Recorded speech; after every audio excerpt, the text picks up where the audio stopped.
Hola a todos, espero que realmente en este día de preparación estén animándose a lo que se viene, que es maravilloso. Una semana muy especial, una semana donde la presencia del Eterno nos ha estado acompañando con sus misericordias renovadas cada mañana, pero con un objetivo, que cuando llegue este bendito Shabbat podamos sentir que la fortaleza una vez más está fluyendo de ese gozo tan especial que como fruto del Espíritu del Eterno en nosotros, de hacer que nos preparemos al último tramo que nos lleva a esa fiesta, que no solamente celebra o recuerda lo que fue el Matán Torah, la entrega de la Torah allí en Sinaí a los 50 días de haber salido nuestros ancestros de Misraín o Egipto, sino que nos tenga elevados en conciencia y con corazones muy expandidos para tener una nueva Kabbalah Torah, es decir, una nueva recepción de lo que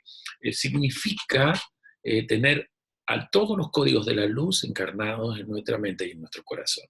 Y por eso, en esta semana donde hemos estado ya vinculándonos con el último tramo de lo que está escrito en el libro llamado Levítico en forma profana, pero desde su origen, el nombre original, mejor dicho, Vayikra, esa para allá denominada Bejucotai, que comienza en el versículo 26, si ustedes caminan en mis decretos, Bejucotai, mis decretos, si ustedes caminan en mis decretos, me gustaría, si bien mañana tenemos la escuela virtual, dejar aquí algo muy especial que nos lleve a que el alma, cuando esta noche estemos en esa cena bendita que rompe todo rigor, todo juicio de los planos metafísicos contra nuestra vida, nuestra familia, nuestra economía, podamos comprender el sentido más ontológico de esta porción tan bonita. Y quiero mucho concentrarme en lo que es Levítico 26, del versículo 10 al 46. Esa fue la aliyá número 3, la que tuvimos que estudiar juntos bajo la guía del Espíritu del Eterno el tercer día de esta semana. Y por cierto, es una de las aliyot más largas de toda la Torah. Y además de esta curiosidad que le acabo de dar, esta porción de la aliyá número 3 de esta bendita Bejucotai, esta semana se llama Bejucotai, y todas las aliyot o ascensiones que hemos tenido son maravillosas, pero esta aliyá, la número 3, tiene una particularidad más también curiosa, que es de todas las aliyot o ascensiones que hay en los 5 libros, o sea, la Torah toda, es la más trágica de ellas. La más trágica porque justamente vibra en lo profético de todos los acontecimientos trágicos que la nación de Israel tuvo que vivir después que con Josué conquistara la tierra, y acorde así estuvieron atentos a guardar todo lo que se enseña en la Torá, y de ahí en más hasta nuestros días hemos visto que cada una de las cosas que aquí en la tercera liyá se anuncia, a Israel le tocó vivir. Un total de 49 calamidades, 49 calamidades se revelan en esta porción de Levítico 26 del 10 al 46. 7 por 7. Y no es para nada casualidad, ya que en el Eterno y en sus cosas no existe la casualidad, todo tiene una causa, hay una causalidad que 7 por 7, que nos da 49, esté relacionado con este tramo que hemos hecho desde Pesaj hasta la fiesta que se viene, que es Shavuot, de estar contando el Omer. Sí, señora, sí, señor, sí, mis amados amigos, no hay duda que aquí hay un mensaje muy especial. 49 calamidades bien especificadas allí, versículo 16 al 17, versículo 19 al 20, versículo 22, versículo 25 al 26, versículo 29 al 31, versículos 32 al 33, ya conté la sexta calamidad, y la séptima eh, calamidad 36 al 39, o sea, 7 pasajes, no 7 calamidades, 7 pasajes donde justamente en cada uno de ellos se habla de 7 calamidades.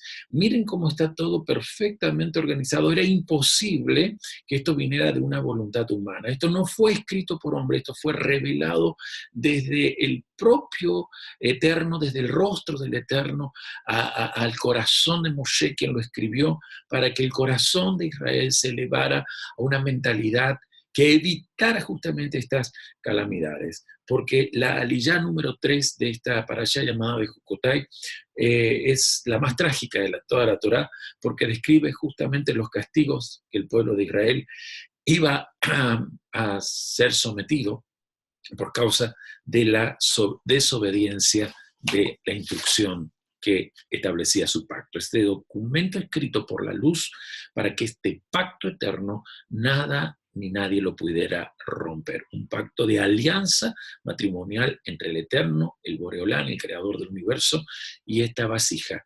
Millones de personas con una configuración mental maravillosa. Israel. Ahora bien, ¿qué vamos a hablar y por qué yo quise dejar esta grabación y me gustaría que ustedes lo estén meditando? Vamos a hablar de dos cosas. Por un lado, la psicología de la transgresión revelada aquí, y por otro lado, lo que es la teología del castigo, otra teología de la retribución. Tema, especialmente este último, muy discutido a nivel de cualquier tramo religioso, aún en las tres corrientes monoteístas que hoy al mundo dominan, llámese cristianismo, islamismo, judaísmo. Este tema entre los más sabios, los más entendidos en la dogmática, en la teología, sigue siendo un tema fundamental, la teología de la retribución, o teología del castigo también, como seguramente lo conocerán.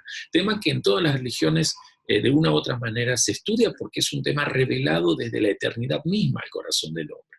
Pero ya que hablo del corazón del hombre, nunca se puede entender este tema en una racionalidad, que sería la teología, si primero no entendemos que esto es más importante funcionando en la psicología humana, es decir, un alma que ontológicamente tiene sus sentimientos bajo esta idea que aquí está bien desarrollada. Y quiero comenzar hablando un poquito según un midrash de Rashi, que realmente es un referente importante para esta enseñanza. En los versículos 14 al 15, él habla de 7 pasos para que un ser humano se descuide y caiga en la apostasía. Recuérdense que la expresión apostasía, que viene en su terminología griega, tiene que ver con el que va en sentido contrario al camino correcto, ¿sí?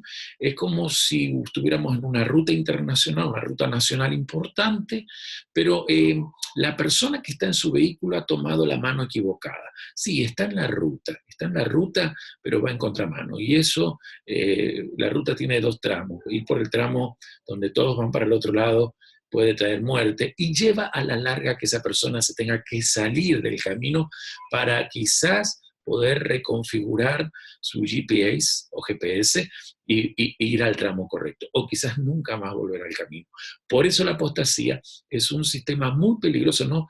Es muy difícil de ver cuando uno está en apostasía hasta que ya ha caído en la herejía, que es estar totalmente fuera, en este caso, del camino de la luz. Volvamos entonces, cuando esta Midrash de Rashi hace referencia a lo que tenemos en el versículo, lo dije, 14 y 15, que paso a leer. Pero si ustedes no me escuchan y no cumplen todos estos mandamientos, si ustedes desprecian mis decretos y rechazan mis ordenanzas y no cumplen todos mis mandamientos, quebrando así mi pacto, de modo que si ustedes hacen esto, también yo haré esto con ustedes. Les provocaré pánico, ampollas, fiebre, que los ojos se consuman y sentimientos de angustia para el alma, sembrarán en vano, porque el producto lo comerán siempre sus enemigos. Me fui al 16, pero allí en el versículo 14 y 15 exactamente existen los 7 pasos de la apostasía que paso ahora a detallar. Espero que usted se ponga a escribir. Por favor, recuerde que ya tendría que estar su cuaderno, su apuntador allí, ya sea lapicera, lápiz, lo que use, o su laptop, ya a escribir.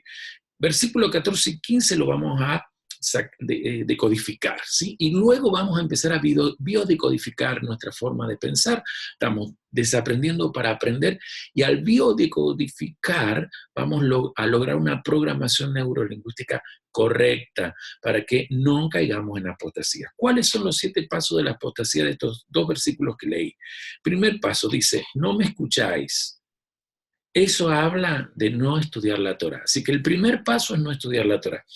El segundo paso, cuando vemos que dice la expresión no hacéis todos estos mandamientos, Rashi allí enseña que se debe al paso de no obedecer mandamientos. Primer paso, no estudiar Torá. Segundo paso, no obedecer mandamientos. Tercer paso, cuando vemos la expresión despreciáis mis estatutos, Rashi dice que ese es el paso de despreciar a los que sí obedecen lo que la Torá dice, algo que es muy normal, especialmente en estos tiempos. Es normal siempre, siempre, siempre, pero en estos tiempos es súper normal. Bien, cuarto, vuestras almas aborrecen mis ordenanzas. Odiar a todos los que estudian la Torá. Ese es el cuarto paso. Y también, esto es cada vez más grande, cada vez hay más gente que me odia, te odia, nos odian. Pero algunos que están ahí quizás hoy quieran sumarse a este bando de gente de luz que no le importa el odio a los demás.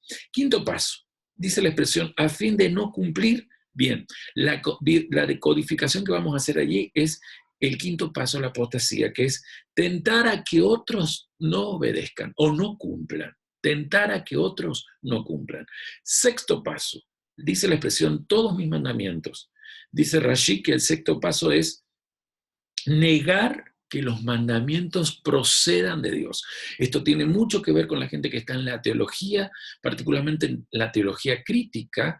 Hay mucha teología crítica fluyendo, no se ofenda, no quiero herir susceptibilidad de nadie, pero lamentablemente sí tengo que denunciar lo que está haciendo que muchas personas que están saliendo de las dogmáticas de los caminos babilónicos se meta, por ejemplo, en raíces hebreas desde lo que se conoce como crítica bíblica. Esto no pertenece para nada a las connotaciones propias de un estudioso de la instrucción o de la Sagrada Escritura, porque la crítica bíblica es el producto científico, racional, yo diría hasta masónico. Yo sí me agrego a decir eso y algún día se los puedo explicar con muchos documentos históricos de este sexto paso, que es negar que los mandamientos procedan de Dios. Usted va a un comentario bíblico católico lleno de crítica bíblica y todo lo relaciona con mitos, con creencias, con costumbres beduinas, en fin, lleva a que cualquiera que lee la Biblia y lee esos comentarios, yo aquí en mi biblioteca tengo varios de esos,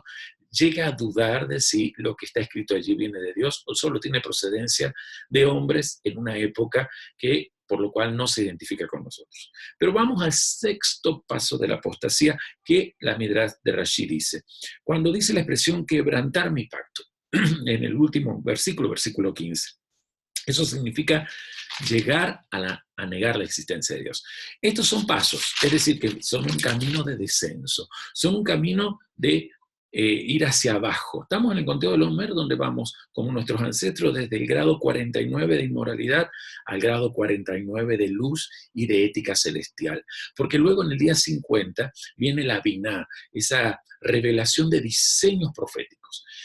Pero cuando uno entra en el camino de apostasía básico, en esta degradación, no estudia Torá, no obedece mandamientos, desprecia a los que obedecen mandamientos, odia a los que estudian la Torá y la enseñan, tienta a que justamente otros no oigan a estos últimos y no cumplan con los mandamientos, niegan que los mandamientos procedan de Dios y por último niegan la existencia de Dios. Esto lo hemos visto en gente educada en el judaísmo, gente educada en el cristianismo, porque lamentablemente mucha gente que ha sido producto de la enseñanza solo dogmática y o tradición humana ha perdido realmente su esencia de buscar por sí mismo al Eterno, y entonces comienza a entrar en esto que sería la psicología de la transgresión. La psicología de la transgresión tiene esta característica, 7 pasos. Pero me gustaría aquí ir también a explicar un versículo, que es el versículo 18. Por favor, leámoslo, muy interesante lo que allí sale, porque lo tenemos que entender con una óptica muy, muy de lo que el Señor quiere que entendamos. Dice, si a pesar de esto ustedes aún se negaran a obedecerme, les aplicaré otros 7 tormentos por sus transgresiones. Les aplicaré. Voy a leerlo, aquí yo he separado una de las versiones. Permítanme entonces venir bien al versículo 18 que se lo quiero leer desde la versión más tradicional. Aquí lo tengo. Y si aún con todas estas cosas no me obedecen, entonces los castigaré. Esto quería decir, los castigaré 7 veces por vuestros pecados. Estamos trabajando mucho el 7. Nosotros estamos trabajando el conteo del Homer, son 7 semanas, 7 por 7, 49 días. De repente entendemos que es salir de los grados más inferiores de la infraanimalidad, donde el hombre justamente se hace infrahumano y por lo tanto se convierte en un instrumento de las fuerzas del inframundo, el Sitra, pero también estamos viendo que hay un castigo aquí que ocurre 7 veces más, lo que recién decía, que el total de las 49 calamidades es por esto. Trabaja mucho los séptuples, recuerden que enseñó mucho el valor de los séptuples.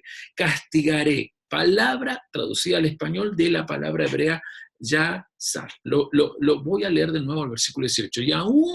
Si aún con todas estas cosas no me obedecen, entonces los castigaré. Palabra hebrea yazar, ¿sí? ¿Qué significa yazar? Pues bien, significa, más que castigar, hacer sufrir, corregir y disciplinar. Es decir, que este verbo, esta palabra, yazar, traducida como castigar, y que las religiones a veces han usado para manipular por medio del dogma a sus almas, nosotros lo vamos a ver para que nadie nos manipule. La palabra yazar tiene un fin, es decir, yo corrijo, yo disciplino para producir teshuvá, para producir teshuvá. Qué bonito es esto. Y qué bonito es leer lo que dice y lo explica el apóstol Pablo a los hebreos, allí en Hebreos 11, 5 al 11. Yo se los leo. ¿Han olvidado la exhortación que como a hijos se les dirige? Hijo mío, no tengas en poco la disciplina del Eterno, ni te desanimes al ser reprendido por él, porque el Eterno, al que ama, disciplina y azota a todo el que él recibe por hijo. Esto es maravilloso. Es para vuestra corrección que ustedes sufren hoy. Dios los está tratando como a hijos, porque ¿qué hijo hay a quien su padre no haya disciplinado? Pero si están sin disciplina, de la cual todos han sido hechos participantes, entonces son hijos ilegítimos y no hijos verdaderos. Además, tuvimos padres aquí en la tierra para disciplinarnos y los respetábamos venerándolos. Con cuánta más razón no estaremos sujetos al Padre de nuestros espíritus y viviremos, porque ellos nos disciplinaban por pocos días, como les parecía, pero Él, por el Eterno, nos disciplina para nuestro bien, para que participemos de su santidad, la kedushá del Eterno. Al presente, ninguna disciplina parece ser causa de gozo, sino de tristeza. Sin embargo, a los que han sido ejercitados por medio de ella, les da después fruto apacible de justicia. Qué bonito que está explicado eso, porque el propósito divino, según la palabra yashar, es corregir el carácter y la conducta de Israel. Israel es una persona con mente de yo lucho con la fuerza de Dios, yo lucho con Dios a mi lado, con su fuerza, con el principio de su fuerza. Bien, entonces el propósito divino de toda disciplina que la haga es corregir nada más ni nada menos que nuestro carácter, para hacerlo un carácter mesiánico, y nuestra conducta, para tener una conducta de nobles, es decir, acciones de transformación, acciones de beneficio. Así que aquí habla de 7 correcciones, lo acabamos de leer en el versículo 18, 7 castigos por esos 7 pasos de apostasía. Si ustedes dan estos 7 pasos de apostasía, les vendrán 7 correcciones. Y esas 7 correcciones, 7 por 7, ya leí los versículos, hablan de 49 calamidades que todas están codificadas a cosas que cualquier ser humano hoy puede ver en todas las personas que no aceptan la instrucción de Yahvé. Ahora, es interesante que este propósito de corregir el carácter y la conducta de Israel se produce por esto que el castigo permite. Y esto lo sabemos aún cuando somos papás, ¿no? Traer humillación que obliga a que se manifieste una virtud maravillosa del alma, que es la humildad, y la humildad es lo que permite que se domine toda tendencia a la rebeldía. Sin causa. El propósito divino al corregir, al hacer yazar, es la corrección que provoca lo mejor que tenemos, la autoeducación. No sirve educar con golpes, no sirve educar con castigos. Sí sirve castigar para que el ser humano que ha sido fruto de ese castigo se autoeduque. Por eso hay castigos y castigos. Hay castigos de padres que siguiendo la Torá entienden estos secretos y hacen que su hijo se autoeduque. Pero hay castigos en Latinoamérica, yo lo he visto a lo largo de estos años, que son terribles. No autoeducan, sino que realmente hacen que la persona se autoagreda. Y desde una autoagresión la persona se proyecta desde su ira, desde su enojo, desde sus vaciedades hacia otros con mucha violencia. Pero volvamos a esto. Me quiero enfocar en una palabra clave también que aparece en el versículo 21. Vamos a ir al versículo 26-21 de Levítico, que dice así: y si anduvierais con porfía contra mí, lo remarqué, ¿no? Y si anduvieran con porfía contra mí y no quisierais obedecerme, continuaré trayendo sobre ustedes otras 7 plagas conforme a vuestros pecados. Lo leo en hebreo. Vein telhu y mikeri Velo tobu lishomali beyafti alehemaka shekahef oteihem. Si anduvieres con porfía. Hay una palabra que lo van a notar que a partir de ahora se repite 7 veces. Ese porfía. Aquí lo estoy leyendo de la Torá Emet, el versículo 26-21. Dice, me pasé de hoja. Dice de esta forma. Uy, me pasé de varias hojas. Ahora sí. Y si anduviesen conmigo solo en forma esporádica y no de manera sistemática, y se negasen a obedecerme, les mandaré otra plaga. Y esto se repite 7 veces. Esta es la palabra clave. Y nos vamos a enfocar en esta palabra clave que aparece 7 veces, porque es realmente la palabra que le da sentido a la ley y es la que nos va a permitir explicar esto de la psicología de la transgresión, para que entendamos bien cuál es la teología de la retribución o del castigo según la doctrina que se revela aquí. ¿Sí? Vamos a salir de los dogmas, vamos a respetar todo dogma como siempre, pero vamos a respetarnos buscando la teología correcta, la doctrina revelada, pero por eso vamos a entender nuestra alma, la psicología que hay en nuestra alma. ¿Qué es esa palabra? Keri. ¿Qué es la palabra keri que le acabo de leer? Vein tel jugo y mi keri. 3 letras la conforman, la kuf, la resh y la yud, keri. Versículo 21 estoy leyendo. Y si anduviesen por porfía contra mí, como lo leí recién. Bien, hay dos escuelas de traducción, yo las voy a explicar rápidamente, pero las vamos a reconciliar, porque realmente no son 2 escuelas que al explicar la traducción de este sentido, porque es muy complicado el tema del keri, se opongan, sino que en realidad se complementan si nosotros con sabiduría podemos meditar en ellas. La primera escuela dice que la expresión keri daría este sentido a ese acondicionamiento que pone el Eterno.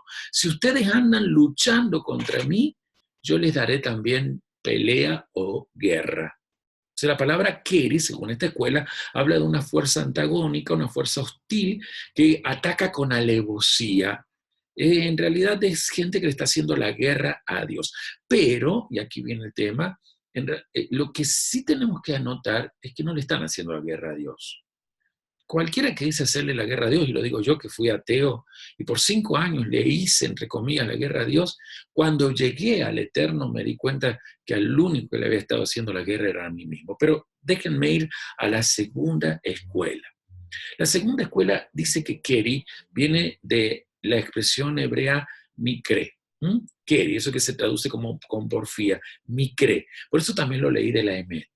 Y mikre significa accidente, evento, y es como que entonces Yahvé está diciendo, si ustedes se comportan conmigo de una manera accidental y no muestran confianza, o de una manera accidental y no son constantes, y aquí es donde la Torá Emet está un poquito más cerca, y lo quiero entonces leer. Y si a pesar de todo esto, ustedes aún se negaron a obedecerme, perdón, el 21, estoy leyendo el 18 que ya lo expliqué, y si anduviesen conmigo solo en forma esporádica, es decir, no sistemática, ¿sí? Y se negasen a obedecerme, les mandaré otras plagas, 7 como las transgresiones de ustedes. Volvemos entonces a pensar en esos 7 pasos que hablan justamente de gente inconstante. ¿Por qué los llamamos pasos? ¿Por qué la Torá lo da como paso? Porque Rashi habla en su Midrash de 7 pasos. ¿Y por qué se llama Bejucotai? Porque justamente muchas personas creyentes les cuesta ser disciplinados en su manera de andar en la fe.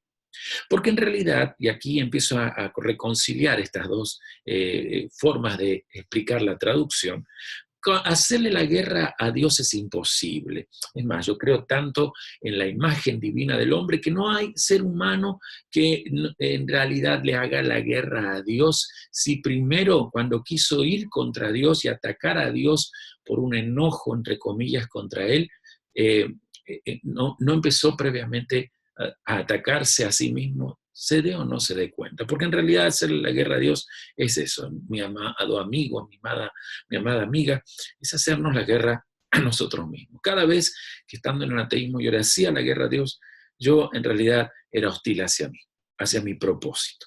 La Torá, cuando yo le hago la guerra a Dios, en realidad le estoy haciendo la guerra a la Torá, y la Torá es el manual del fabricante. Aquí no se está hablando de cómo es Dios, sino de cómo soy yo en el diseño divino. Entonces, hacerle la guerra a Dios es ponerme hostil contra la instrucción, y entonces ataco con alevosía en realidad mi propósito. Y como lo expliqué ayer, atacar mi propósito es ponerme en contra de mi verdadera identidad, manifestar hostilidad y atacar con alevosía mi misión y por lo tanto mi visión, mi proyección de destino.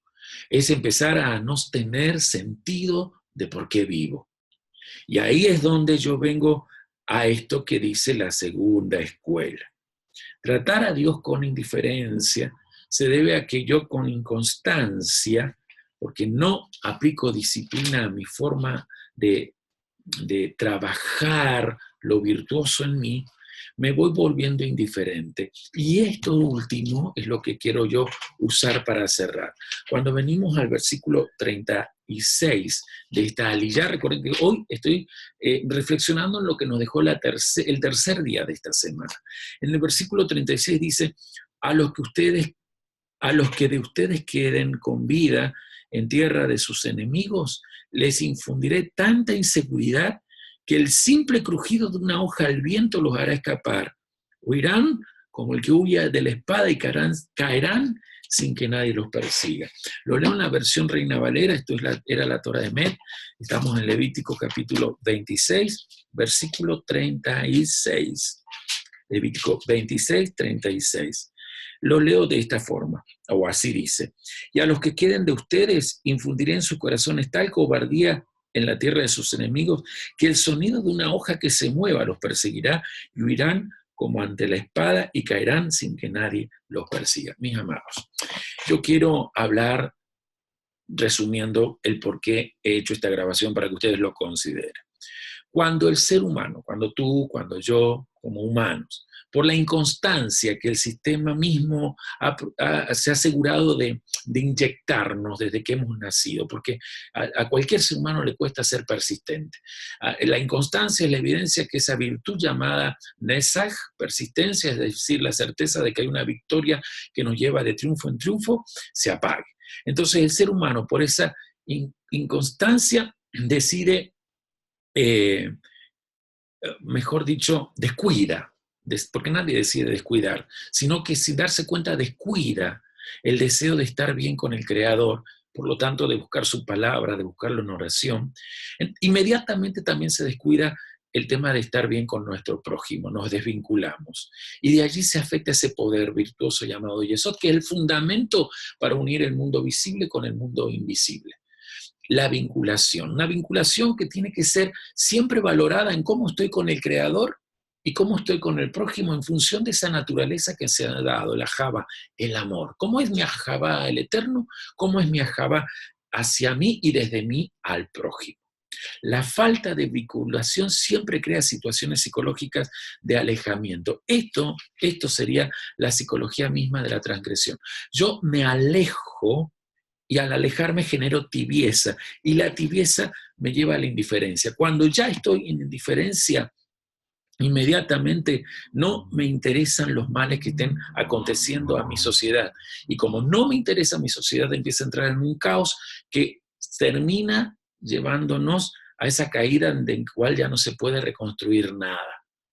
A nadie le interesó cuando tiempo atrás en nuestras sociedades los jóvenes se empezaba a ver cada vez más normal y propio que los jóvenes sin casarse tuvieran relaciones sexuales.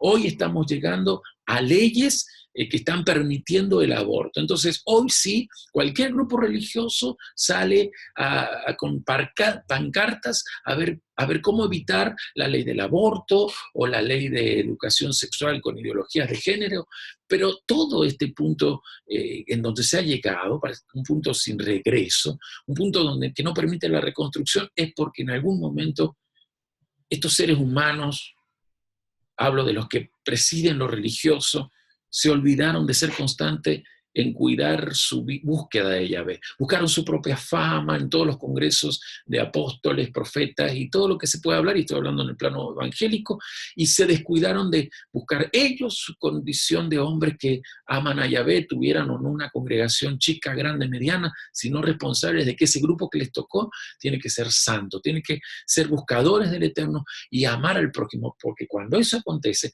no hay manera que todas estas leyes que hoy se manejan desde el Sitra Achra estén en un parlamento. Pero más allá de ello, y para terminar, mis amados, yo quiero decirte que en toda esta parasha, toda esta semana, y particularmente en el día tercero, hemos trabajado nuestra certeza de que nuestra alma no puede transgredir. No podés descuidarte. Keri, que es el secreto, es donde nos vamos a enfocar. Está bien, justo usted me dice usted a mí, que esta es la aliyá con más trágica de toda la Torah. Claro, porque justamente es condicional. La condición es cuando tu inconstancia te lleve a no disciplinarte primero en la búsqueda de lo trascendental, tu vida de tefilá, tu vida de investigación en la Torah, tu meditación nocturna en la Torah, vas a provocar que por poner toda tu persistencia en la materialidad, las mismas leyes de la fisicalidad te lleven a una caída sin retorno. Si ustedes andan luchando contra mí, es decir, no me buscan, no se dirigen a mí, no tienen un momento de comunión, yo les daré pelea, porque en realidad ustedes están abortando su propósito. Y hoy estoy aquí para pedirte, basta de aborto, pero no hablo simplemente de salir a luchar contra leyes abortivas, estoy hablando de esas leyes que tú has creado desde esa autoagresión que te ha hecho por ser hoy una persona tibia. Y por eso yo quiero terminar leyendo las palabras de nuestro maestro que le habla a la humanidad que tiene en este tiempo. La humanidad de este tiempo tiene dos características. O es de Filadelfia, así se llama la iglesia en el mensaje de Filadelfia, Apocalipsis 3, del 7 al 13, y Filadelfia significa justamente el amor filial, el que tiene amor al hermano, amor fraternal, amor a la casa, pero si no es de la Odisea, el que tiene amor al derecho humano. Y cuidado que hay dos tipos de mentalidades, está en lo que se denomina iglesia o en lo que se denomina sinagoga hoy. Tenemos dos tipos de personas, pero Dios está queriendo que las personas se queden bien separadas. El que quiera ser de la Odisea, bien. El que quiera ser de Filadelfia, mucho mejor. Porque los que queremos ser de Filadelfia, nos preocupamos que tengamos constancia en que los vínculos estén bien, en que la virtud llamada Yesod, que hemos trabajado esta semana en el conteo, esté tan fuerte que sea el fundamento de este mundo, que traiga justicia, como hizo el bendito justo, el Sadik, Joseph Sadik, José el justo, el hijo de Jacob. Él no pensó en sí, sino pensó en el destino, ni siquiera de su padre y sus hermanos, de generaciones, que a través de su actitud él bendeciría. Y su actitud era permanecer fiel en vínculo a Yahvé, permanecer fiel a todo lo que sus prójimos en él confiaran. ¿Y qué pasa cuando uno no es como Joseph Hasadik, el justo? Y pasa que es parte de esa iglesia llamada la Odisea, Asamblea La Odisea. Versículo 20, aquí yo estoy a la puerta y llamo. Mashiach está hablando. Si alguno oye mi voz y abre la puerta, entraré a él y cenaré con él. Ahora, perdón, hay algo que yo me olvidé, esta sería la parte final. Voy a decirlo así. Yo conozco tus obras, el 15, que no eres ni frío ni caliente. Eso quería leer. Ojalá fueras frío o caliente. 16, pero por cuanto eres tibio, y ahí quería llegar, y no frío ni caliente, yo te estoy vomitando de mi boca. Pero justamente el 20 habla de que hoy, a través de mi voz, Él está tocando la puerta de muchas congregaciones, no la puerta de un ser humano. Sí, en este instante tú, pero contigo, tu familia, desde tu familia, tu ciudad. Hay que formar una humanidad que le dé lugar a lo mesiánico, que le dé permiso al Eterno para justamente corregir el carácter y la conducta de aquellos que queremos tener una fuerza solo, la de luchar con su fuerza, la fuerza de su principio. Su principio es justamente el Mesías. Cuidado con la tibieza de lo emocional, porque trae tibieza de carácter, trae un carácter malo, un carácter que se ocupa tan egoicamente solo de una persona que inmediatamente tiene conductas erróneas. Tenemos una generación de conducta negativa y de carácter malo porque la generación que los precedió, me incluyo, descuidó quizás la constancia en la búsqueda. Me incluyo porque pertenezco a esa generación, pero yo me puedo también a la vez excluir, porque si he llegado hasta aquí, a esta transmisión, y estoy captándolo a ustedes, es porque en estos, desde que salí del ateísmo, no he hecho otra cosa que persistir en la fe, persistir en investigar la palabra, por lo cual hoy soy un maestro internacional, porque ustedes me reciben desde su casa en todas las naciones, persistir en cuidar mi carácter y generar una conducta de un ser humano noble que, como ustedes verán, está transformando el mundo. Yo hoy quiero lo mismo. Y todo porque he dejado que en mi vida, en mi familia, en las congregaciones que yo presido, en las casas de capacitación que estoy abriendo en mi nación y en otros países, se esté dando este tipo de escuela. Gente que no tiene a lo mesiánico afuera y lo dogmático adentro. Lo dogmático lo saca y adentro tiene al Mesías y tiene fiesta, tiene la actitud de que la vida es una fiesta. Hasta ahí llegó lo que hoy quería darles. Por favor, escúchenlo, disfrútenlo. Mañana en la escuela virtual nos va a servir esto para ver cómo correr la carrera de la buena suerte. Mañana los invito a que puedan ver eso. Gracias por tenerme tanta paciencia, pero más que nada porque esa paciencia viene de tanto amor. En el mismo amor les devuelvo yo, desde esta sabiduría, el deseo de lo mejor. Que siempre en Yeshua podemos acceder a las mejores cosas. Gracias. Shalom. Shalom.